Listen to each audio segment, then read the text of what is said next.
Well, here we are again. Who would have thought? Well, actually I did think, because I do this every month. And if you watched this, then you were expecting this too, so I guess we all thought. Anyway, hello, hi, welcome back. I'm Alexis. I realize I don't ever introduce myself. Here we are, back once again, the end of March, because I don't think I'm gonna watch any other films, and the month ends tomorrow. Friday. Here we are again with everything I watched in March 2024. The first one I watched, I kind of mentioned this at the end of February's video, which is up here if you haven't seen. This is my playlist for all the film recap stuff that I've watched from last year, barely, but this year too. The first film I watched was for my film club that I'm in. The majority of the meetings that I go to, we're watching Sopranos from start to finish, and also cult/camp films. Leprechaun was a part of the cult/camp brigade. I've seen screen caps and different things from Leprechaun, but I never actually watched it. This was my first legit time watching it from start to finish. And I know it had fetus Jennifer Aniston in it. I also read that she didn't really I guess they ridiculed this film so much that she was even feeling bad about it, feeling embarrassed about being in it. I gave it 2 stars, and I wrote, I can't believe they made 4+ more movies. He's so annoying. He does get 1 star for staying determined to get his gold back. Can't blame him for that. I mean, he did get his gold. You can't really blame him because the dude that originally started the film off, he did go to Ireland and he ended up stealing the leprechaun's gold, and that's the reason why he got there and started terrorizing people. He didn't even terrorize people for a long time. He got let out of the box that he was trapped in. Then he started terrorizing Jennifer Aniston's character and her dad and house painters. It was so stupid. And I don't think I'm gonna watch any of the other ones. I know there's Leprechaun in the Hood or something, I don't remember, and Snoop Dogg and a bunch of other rappers and stuff, and people are in it. I think at one point he goes to space and there's Elvis or something. He's been all over the place. Of course, people try to remake it or continue it, and it's a different director, and it sucks. What is the rating for this? This has a 2.1, so I give it a 2. And I watched it with my sister, and there were so many parts where it was just so stupid. There was some rules that he had to follow along with, where whenever he saw someone's shoe, he had to shoe shine that person's shoe. This was 1993. This is very close to my film challenge. My film challenge is this. I'm watching 30 films in 1994 because I turned 30 in less than a month. I've been watching a bunch of 90s and dated things lately, and just the slurs and the way they talk about people with disabilities, and that's how we used to talk 30 years ago, and how much things have changed for good in the way that we discuss things or talk about people. It's good that we made those changes, although I know people complain about things being too PC or whatever. The second film I watched, and I just added this because I saw they put it on Letterboxd, but it was this short film called GRUFF, and basically my sister sent it to me, and it was this guy who was trying to crowdfund this film that he started to make, but then his dad passed away, and it kind of life got away from him. He didn't really get to finish it, and then he finally did, and he put it out. I watched it on March 2nd. I gave it 5 stars, and I just wrote well done, but it was really good. It was paper mache animation. I'll put the link in the description. You should go watch it, or you can just search for GRUFF 2024 on YouTube, because the full short film is on YouTube. But it was so cute. I remember I was on a short film kick back in 2020 when I was trying to get my 220 film challenge done. I was watching a bunch of short films, and I also started watching a bunch of short films when I started getting into making my own short films back in 2018, 2017 and stuff. Don't be sleeping on short films. There's some hidden gems out there, It's not all about feature films. Fast forward a couple days or so, I watched Infinity Pool. As you guys know, I found out unknowingly that Brandon Cronenberg is the son of David Cronenberg. And if you know David Cronenberg, he is well known for his body horror films. If you want to see something that looks disgusting and just very manipulative of the body and skin and just gross things that could happen with the body, I think he did The Fly, and that nasty scene when he turns into the fly. And then there's this other film I watched, I can't remember, but if you watch my December film recap, I talk about that. It was just like some weird thing where it was like these little creatures, monster things. It's just gross. But anyway, I had watched Possessor. I think I watched it at the end of last year. Maybe, I don't know. Time has been a blur. I don't know if I watched it at the end of 2023 or if I watched that at the beginning of this year. But I watched Possessor, which is also by Brandon. That one wasn't as too body horror heavy. Infinity Pool, definitely. Like, he's following in his daddy's footsteps. Mia Goth and Alexander Skarsgård and this lady named Cleopatra. They're like in some fictional island town, isolated resort. And it was just, it has a 3.4 and I gave it a 3.5.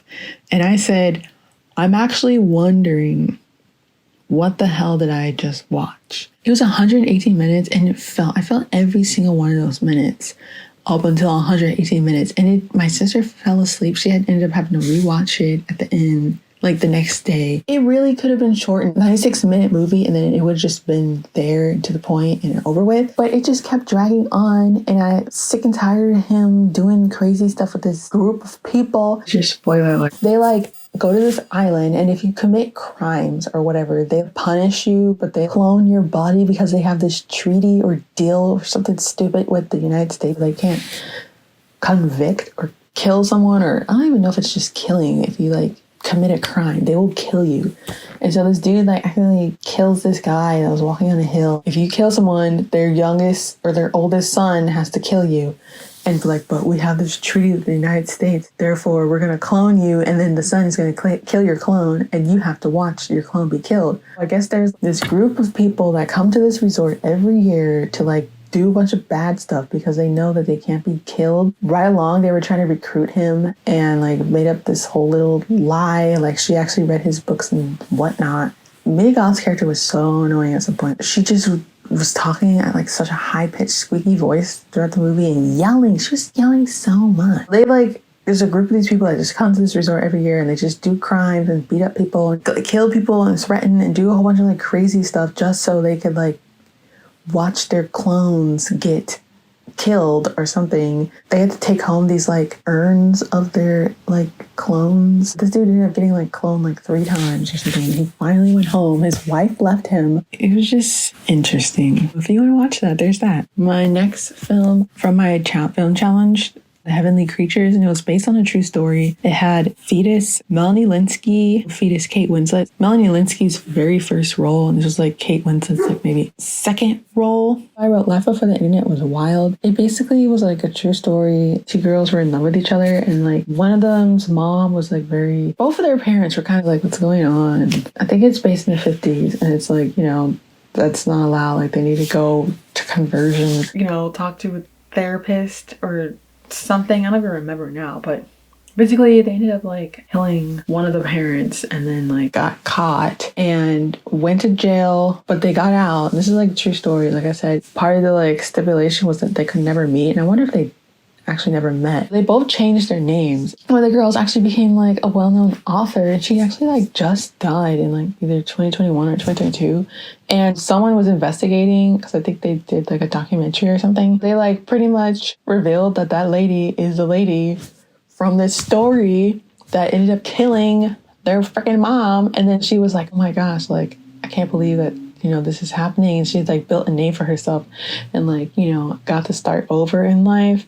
The other lady, she was like, she's been silent. Like, she doesn't do anything. And I think like her sister was talking for her. Like, she just lives her life. She like became a well-known author and was like doing stuff as if she didn't help kill someone's mom when she was a teenager. That was pretty wild. Another movie from my film club, Harold and Maude. And it's funny because my dad said that he thought it was boring, but I thought it was pretty entertaining. Like, I originally had this on my film challenge from last year, which I did not finish, by the way. For some reason, I thought this movie was 2 hours long. That's why I didn't want to watch it, but I should have watched it then. For Heavenly Creatures, I gave that 3.5. Harold and Maude, I gave it 4 stars with a heart. And I wrote, to be loved is to be understood. Because basically this kid, like, okay, I'm not going to spoil it because I feel like you should go into it blind. But he, like, someone is trying to break into my room, a cat. He basically found this old lady that was, like, pretty much the older version of him. It pretty much was the older version of him. And they, like, both like going to funerals and were fascinated by death. He like started having hots for her, and she was like 80 5 or something. And he was like, honestly, he looked like a man child. And he also looks like Asa Butterfield from Sex Education. The first 10 minutes, I was like, who does he remind me of? I couldn't tell. And then I was like, oh my gosh, he looks like Asa, because Asa had like a baby face too. They both have like baby face, but then like, you know, they're not babies. They both have that going on. And also I can really tell that he was wearing makeup because they were not matching his face to his neck. And so that's why we were like, how old is this kid? Is he like teen or is he like an adult? I don't know. But he's still living at home. Yeah, so it's on Canopy. If you have Canopy, you should watch it. I gave it 4 and a heart. That's all I will say. So you can watch it without spoilers. Moving on, another film from my 1994. This was also something that was recommended from my film club when they found out like I'm doing this film challenge. I originally saw it, but I was like, I read the description. I was like, this kind of seems stupid, but it has such high ratings. And it's called Exotica. I gave it 3. I didn't write anything, but it has 3.7. After I finished watching it, I was a bit perplexed. I was watching it on like 1.25 or something speed to like wrap up the ending, because this is like 104. This movie should have been like 80 minutes or something, or like 76. It did not need to be that long. And then I went to the reviews and it was like, it has 3.7, and so many people were like raving about it and writing these like think pieces on it and just like saying how well done it was and how beautiful the story was and had the themes and messages. And I was just like, were we watching the same movie? I didn't get any of that. And like, I also heard the like ugliest song I've ever heard in my life in the beginning of this film. And they kept playing it over and over.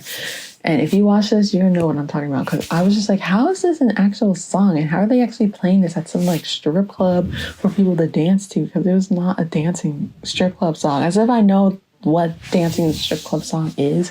But this does not feel like one. Anyways, that was Exotica. And then like the dude that directed this, apparently he like cast his wife in all his films. Good. Yeah, he's done like Chloe, if you ever watched that movie with Amanda Seyfried. There's quite a few other movies that he's had. It seems like when I was going through his stuff, like he like has a lot of like sex heavy and like sex related, and like that's the themes that he likes to have in his films. It definitely felt like a 90s film. I don't think it would age well now. I don't really hear anyone talk about it either, so I guess I haven't. Moving on again, I watched another film for my challenge, and it was Nobody's Fool, and I think this is the first Paul Newman film I've ever watched. It was okay. It definitely felt very 90s too, like upper New York, not the city. I think what was crazy is when I was looking at this, I gave it 3. It has like a 3.9. I didn't think it was that good. And maybe because I don't know much about Paul Newman besides the fact that he's on the lemonade that my sister would buy for years. It was okay. Like, honestly, it didn't change my life. I gave it a 3. But it definitely had that vibe that I felt like when I was a kid, when I was watching 90s movies. It's like upper New York, heavy snow, small town, you know, people lived there all their lives, born and raised. Young Bruce Willis and also Melanie Griffith, who flashed the camera. I'm like, okay, I don't know. And then like Jessica Tandy, and they dedicated to her. So I think she passed away before the film finished. And Dylan Walsh, who's that guy that I've always seen in all these movies like this. Philip Seymour Hoffman was in it too. I don't know if this was one of his like earlier roles. A bunch of random people that like went on to like be well-known actors and like pretty big names. It is directed by Robert Benton, who I've seen his other movies. I have a few of his movies on my watch list, like Kramer versus Kramer. In real life, real world, the like California Sunshine Killer dude that was like caught based on like some distant ancestor doing like ancestry or 23andMe ancestry results, he actually was born in this town before he made his way across the US and to Sacramento and being crazy and killing people. I think he was in Los Angeles at some point. I don't know. It's wild. But that's how he was caught. You know, if you have a family member that's done Ancestry or 23andMe, don't be out there doing crimes because they will get you. So you better watch out. The like tagline for this movie is like, in a town where nothing ever happens, which was true. Everything is about to happen to Sully, but it wasn't really even all that, like that seems way more dramatic than what actually happened. Like not that much happened to him. Truly. It's like any other Thursday. Okay, and so, wow, this is so short. The last film I watched was last night. Repo Man, this is also from my film club. We're going to talk about it this weekend. I don't think I've really watched a lot of Emilio Estevez's Charlie Sheen's brother. Harry Dean Stanton, I saw him in Paris, Texas, and I thought he was dramatic. And then to find out that he was so dramatic on this film, like he was such a diva, didn't want to learn his lines, wanted to look off like cue cards, and was so dramatic. And they had to basically fight with him just to get him to participate and act right. It was entertaining. It has 3.7. They tried to make a second version of this film called Repo Chick, but it has terrible ratings. And is it by the same person? Yeah, it is. Alex Cox. And then I was looking up and they actually just discussed it that like last month, 2024, that they're going to be doing Repo Man 2, The Wages of Beer. And there was like, I can see why this is like culty. There were so many little moments in the movie where it was just like, you can tell it was such a gag and like they did that on purpose, very campy and stuff. Like I've heard about it a bit, but I didn't know much about it. Afterwards, I went on like IMDb and I was reading about the like, because I noticed a few continuity in like things where like the audio wasn't syncing up with the dialogue or like what's going on in the scene. I need to go on TV and read like the goofs and stuff. And then it was so many goofs. And I was cracking up. It was almost entertaining watching the film as it was reading the like trivia and the continuity errors and the goofs on IMDb because it was just so hilarious. Because I was like, oh my gosh. I was like, I knew I caught that. Like I knew I saw that and I knew I wasn't like just tripping because like that actually was an error. It was so funny. I wrote, there's so many continuity errors and goofs.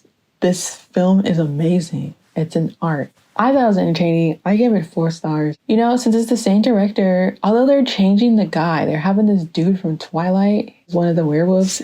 He's going to be the like Emilio Estevez. I don't know if they're going to try to continue on or maybe make it just be like a few years after the first one, even though this is from 84. It's like 40 years, almost 40 years after the first one came out. I don't know if that means that they are going to just try to keep him young, and maybe that's why they're not trying to bring back Emilio Estevez, although I don't think Emilio Estevez looks that old or anything. I saw a picture of him like on Letterboxd. I don't know how new that picture was, but he didn't look like he's super old or anything. I wonder what year they're gonna have the second one based, and I wonder how long it's gonna take before it comes out. Maybe I'll watch it if it hopefully it still holds up like the original one because it was pretty good. That's all I watched in March. This is so short. Wow. I'm 40% done with my film challenge. Yay! Which is incredible because this time around I was doing pretty okay. No, I wasn't.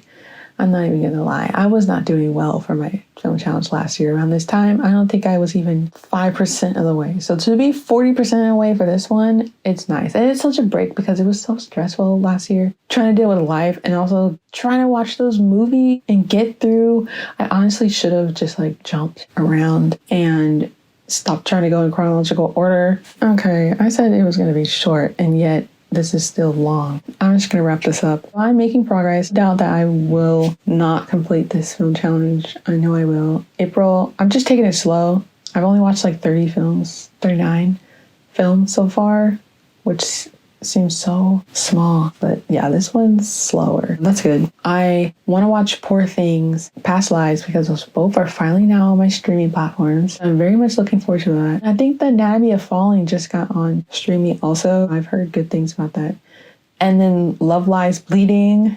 That's probably going to be a while unless I like go to the theater, but I probably won't. I'll just wait for streaming.